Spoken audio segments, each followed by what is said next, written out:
Hello， 大家好，我们是草妮妮和汉堡，今天继续为大家带来搞笑脑洞美漫《飞车未来》第2季第11集。这一集主要讲赫米斯被解职，弗莱和女上司暗藏交情的故事。总算到了今天最后一份表格，只要完成它，第36级官员赫米斯就能按时下班。这时，中央官僚机构送来一封信，另一边，莉拉邀请追剧二人组晚上和他以前冷冻中心的老同事打牌，班德拒绝，表示自己只跟白痴玩，但听弗莱要去，他立马同意。约翰也参与其中，几个人正摩拳擦掌，赫米斯哼着小曲走了进来，他告诉大家，明天中央官僚机构会派人来视察，他可能会被提升为第35级官员。说完准备回家，莉拉却让他留下来给他们做点肉干酱。赫米斯果断 say no， 说自己一整天都在收拾办公室，现在只想回去睡觉。话音刚落，门铃响了，是莉拉曾经的老板和同事们。牌局正式开始，老板一边洗牌一边调侃莉拉，班德对此却一点也不关心，他只想戴上宝贝墨镜快点赢钱，可老板动作实在太慢了，他只好一会儿，约翰就输掉外套，班德已连赢数把，这还得全靠他的宝贝墨镜。又一局结束，班德再次大获全胜。同事输掉奶粉钱，老板更可怜，他该怎么样把破产消息告诉家里的母老虎？班德说：“如果我是你，我会更担心肚子里的那条蛔虫。”这句话一下子引起老板的怀疑，他扯掉班德的墨镜，它是一个 X 光透视镜。众人大怒，他要拧下班德的脖子，班德抱着筹码撒腿就跑，结果还是在赫米斯的办公室被胖揍了一顿。第二天，赫米斯一想到今天要升职，就无比高兴。直到打开办公室 ，Oh my god！ 完了，这下肯定通不过考察，说不定还要被降职。很快，视察员到来，他足足比赫米斯高了17个等级。赫米斯假装镇定和他寒暄，然后企图通过跳楼的方式赢得同情，但压根儿没用。视察员不仅不对他从轻发落，还提醒他，如果在完成自杀事宜之前没有填写自杀和坠楼许可证，也会被追认降职。赫米斯抱头痛哭，与其这样，不如痛快接受惩罚。最终，他被解职，视察员让他带薪休假，而在他停职期间，视察员会成为公司的代理官员。都说新官上任3把火，视察员的第1把火就是查阅公司记录，教训3人小组；第2把火则是检查衣柜，前2个衣柜都没啥大问题，但是第3个衣柜。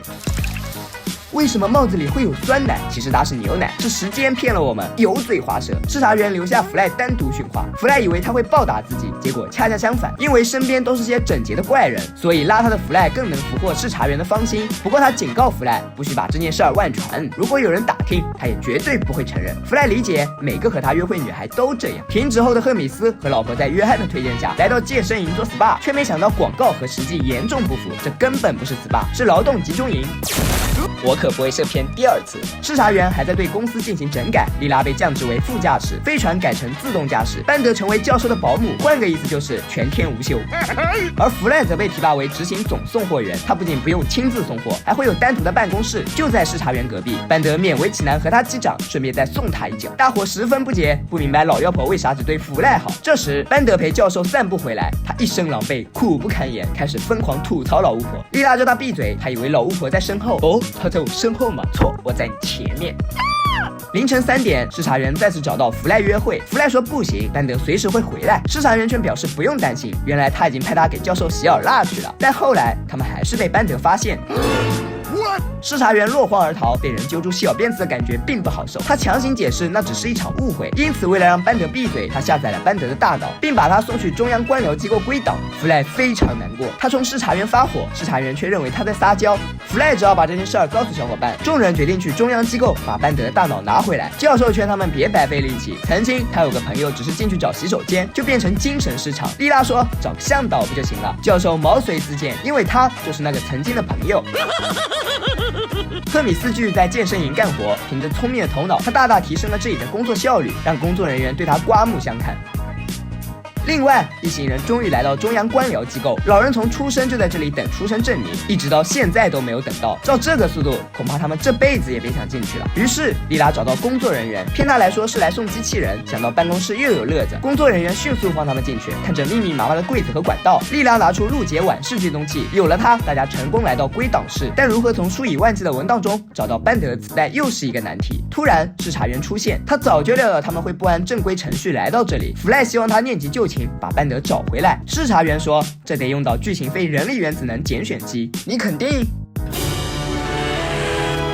原来通过组织 SPA 劳工营，他再次对官僚事业产生浓厚的爱，所以他回来了，并在约翰的带领下与大家会合。这时一级官员赶来，他质问视察员意外会客的原因。赫米斯向他申请紧急拣选归档，一级官员同意，但如果下班前他捡不完主输入文件堆，官员执照将被吊销。眼看离下班时间仅剩4分钟，赫米斯立刻行动。最后经过大家的共同努力，班德终于找回大脑。大伙恭喜赫米斯，但由于时间还剩2秒，一个优秀官员从不提前完成任务，所以赫米斯还是被降职。而且视察员依然是公司的代理官员，他解雇弗赖，赫米斯阻止。在刚才拣选文件的过程中，他还检出了一份文件，它就是 B 类表格，视察员的绯闻公告。只见上面只有4个印章，这可是大罪。赫米斯因此被提升为37级官员，视察员则是被赶了出去。不过虽然回到公司，但赫米斯的工资却被大幅度下降。弗赖也想降工资回来，赫米斯回答没问题。事实上，所有人的工资都被大幅度下降。